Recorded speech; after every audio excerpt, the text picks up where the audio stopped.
Modify-override-beta can be used to add a new value also. Consider my input here. Under statistics is a array. Under statistic I have a different object 1, object 2. I want to add new value here in all the object. So in that case I am putting my spec here, my structure node here.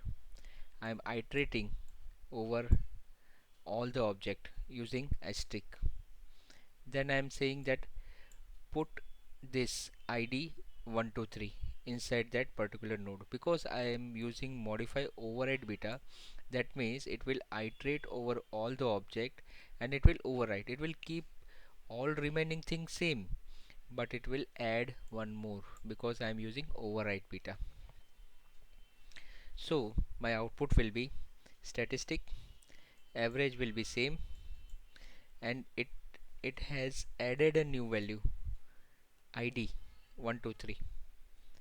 Then second node, second, all the fields are same but added a new field, so new entry is added here. Suppose in case this we want to add some dynamic value. This was a static value, 123 was a static value.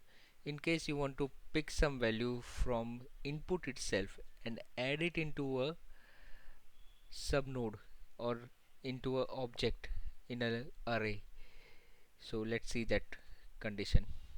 Here I want to pick up a value from this node and add it in this all objects. So in that case I'm going to utilize at the rate.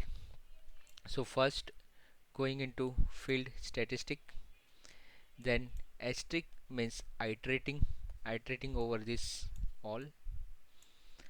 Then I'm saying modify override beta means I'm not going to touch this thing, but I'm going to add new field.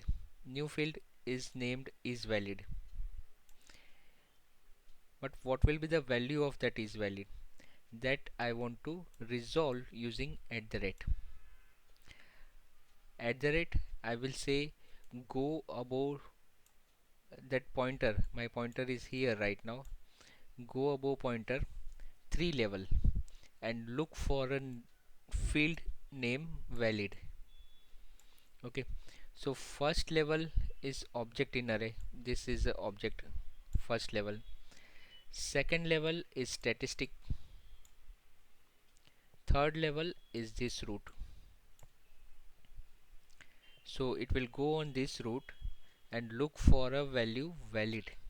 Oh, I found it here. I will pick up a value true, and this true value will be replaced here, replaced for whole this thing, and then remaining part work similar. It will add new entry in each field.